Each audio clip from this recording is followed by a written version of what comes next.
আলহামদুলিল্লাহ দীর্ঘ ২ দিন পরিশ্রম করার পরে তারপরে অবশেষে ভুট্টাগুলো তুলতে পারছি এবং কি সুন্দরভাবে বাড়িতে এনে ভুট্টার মেশিনে সুন্দরভাবে ভুট্টাগুলো ভাঙাই ফেলছি। ভাঙানোর পরে ৩ থেকে ৪ ঘন্টা আরকি রোদ্দুর দিতে পারছি। তারপর যে পরিমাণ বৃষ্টি আসছে যে বৃষ্টিতে পুরোভাবে আরকি ঢেকে দিছি। তো আপনি একটু কমেন্টে বললেন যে এভাবে ভুট্টাগুলো ভাঙার পরে যেগুলো আমি ঢেকে রাখছি সেটা কি আরকি নষ্ট হয়ে যাবে নাকি ঠিক থাকবে? আপনি একটু কমেন্টে বলে যাবেন। আমি ২ দিন যাবৎ আমার YouTube চ্যানেল এবং Facebook পেজে কোনটাই ভিডিও আপলোড দিতে পারতেছি না এবং কি আপনারা যারা আমাকে কমেন্ট বা এসএমএস করতেছেন সেগুলোর রিপ্লাইও আমি দিতে পারতেছি না। তার কারণ হলো এই যে আমি এখানে মূলত ভুট্টা ভাঙতেছি। আপনারা জানেন যে এর আগে আমি ভুট্টা লাগাইছিলাম মানে এর আগে দেখছিলেন ভিডিওতে যে আমি ভুট্টা কেটে পানি দিচ্ছিলাম। তো ফাইনালি আজকে সব ভুট্টাগুলো ভেঙে নিচ্ছি। আলহামদুলিল্লাহ যথেষ্ট পরিমাণ ফলন ভালো হচ্ছে। আল্লাহ তাআলার কাছে লাখ, লাখ শুকরিয়া যে এই সময় এত সুন্দর একটা ফলন পাবো তা আমি কখনো কল্পনাও করতে পারি নাই। আমি আমার YouTube চ্যানেল বা Facebook পেজে আপনারা জানেন যে আমি ওষুধ সম্বন্ধে কিছু ভিডিও আপলোড করতেছিলাম। তো সেইটাই ধারাবাহিকভাবে ২ টা ভিডিও আপলোড করেছিলাম। তো আজকে ২ দিন যাবৎ কোনো ভিডিও আপলোড করতে পারি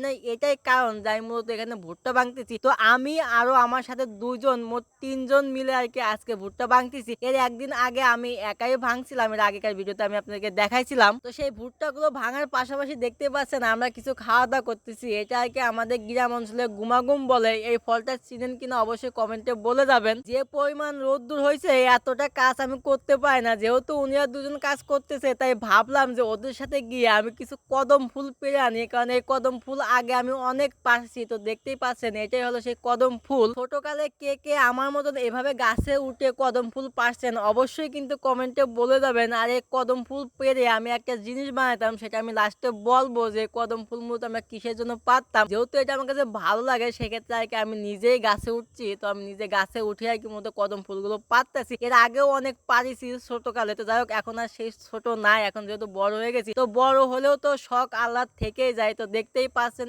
এই হচ্ছে গিয়ে সেই মূল কদম ফুল। মানে এখানে আমরা প্রায় ৫০-৬০ টার মতন কদম ফুল পাড়িছি। আর আমি লাস্টে যে আমি কথাটা বলছিলাম যে আমরা যে কদম ফুল পাড়তাম, পেড়ে কি করতাম সেটা আরকি যে এটা আমরা সুন্দরভাবে এগুলো ছিলতাম। ছিলার পরে তারপর এই যে মার্বেলটা, এই মার্বেলের মতন যে বলটা, এই বলটা দিয়ে আমরা তখন খেলতাম। তো ভুট্টাগুলো আমি মূলত কালকেই বাড়িতে নিয়ে আসছিলাম। আমাদের এদিক ঘোড়ার গাড়ি পাওয়া যায়। একটা ঘোড়ার গাড়ি ভরে আরকি সম্পূর্ণ ভুট্টাগুলো নিয়ে আসছিলাম। তো এখন দেখতেই পাচ্ছেন এটা হচ্ছে গিয়ে আরকি ভুট্টা ভাঙানোর মেশিন। যেহেতু আমার বাড়ির ভিতরে গাড়ি ঢুকে যায় সেক্ষেত্রে ভাবলাম তাহলে আমার ওই জমিনে ভাঙানো কোনো দরকারই নাই। সেক্ষেত্রে আমি বাড়িতে নিয়ে আসছি একটা ঘোড়ার গাড়িতে এবং কি এখানে যে আমার যে মেশিনটা আছে এই মেশিনটা দিয়ে আরকি মূলত বাড়িতে ভাঙাবো। এই ভুট্টা ভাঙানো মেশিনে এত দ্রুত ভুট্টা ভাঙানো যায় সেটা আমি আগে কখনো ভাবি নাই। এত দ্রুত ভুট্টা ভাঙছে যেটা বলার বাইরে। আমার এখানে প্রায় ২০-২২ মনের মতন ভুট্টা হবে। সেই ভুট্টাগুলো সর্বোচ্চ আরকি ১৫ থেকে ২০ মিনিট লাগছে। এত তাড়াতাড়ি যে এই ভুট্টাগুলো ভাঙানো হয়েছে তা আমি কখনো ভাবতেও পারি নাই আরকি। আপনিও ভাবতে পারবেন না যারা আরকি নতুন মানে আগে কখনো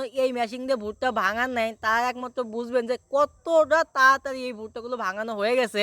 আমি সব ভিডিও দেই নাই। কিছু ভিডিও স্কিপ করেছি। মানে এত ভিডিও একসাথে করা যায় না। আর আপনারা জানেন যে আমার কোনো ক্যামেরাম্যান নাই। পার্সোনালি আমার ভিডিও আমি নিজেই করার চেষ্টা করি। সেক্ষেত্রে আরকি আমি সব ভিডিও আমি আপনাদেরকে দেখাইতে পারি না। এক্ষেত্রে আমি আন্তরিকভাবে দুঃখিত। তো দেখতেই পাচ্ছেন ভুট্টা অলরেডি ভাঙানো হচ্ছে। ১ বস্তা এর ভিতরে দেয় সর্বোচ্চ ১ থেকে ২ মিনিট লাগে। একদম পুরো ফিনিশ হয়ে ফ্রেশ ভুট্টা চলে আসে। তো দেখতেই পাচ্ছেন যে এখানে ফ্রেশ যে ভুট্টাটা সেই ভুট্টাটা এখানে পড়তেছে। আমার কাছে খুবই ভালো লাগেছে যে এত দ্রুত এত ফাস্ট ভুট্টাগুলো ভাঙানো হচ্ছে যা বলার বাইরে। তো মাশাআল্লাহ দেখতেই পাচ্ছেন প্রায় ভুট্টা ভাঙানো শেষ। আর অল্প কিছু ভুট্টা আছে সর্বোচ্চ ২ থেকে ৩ মিনিট লাগবে। তার ভিতরে আরকি সম্পূর্ণ ভুট্টা ভাঙানো কমপ্লিট হয়ে যাবে। আর ভুট্টা ভাঙানো কমপ্লিট হওয়ার পরে তারা আরকি মাপ দিবে। মাপ দিয়ে যে কয় কেজি তারা পাবে তারা আরকি নিয়ে যাবে। আল্লাহ তাআলার কাছে লাখ, লাখ শুকরিয়া যে আমি যতটা ভুট্টা চাইছি তার থেকে বেশিই পাইছি। আল্লাহ তাআলার কাছে আবারও লাখ, লাখ শুকরিয়া জ্ঞাপন করছি যে আল্লাহ তাআলা আমাকে নিরাশ করেন না। আমি যেটা চাই আল্লাহ তাআলা সেটা আমাকে দিয়ে দেন। এই ভুট্টা খেতে আমার ৳৭,৫০০ খরচ হইছে। তাতে আমি আনুমানিক এই পর্যন্ত ২০ মনের মতন ভুট্টা হবে। সেখান থেকে আমি যদি শুকায়-টুকায় বাতও দেই তাহলে আমি ১৩ থেকে ১৪ মণ ভুট্টা পাবো। তাতে আমি আলহামদুলিল্লাহ যে আমি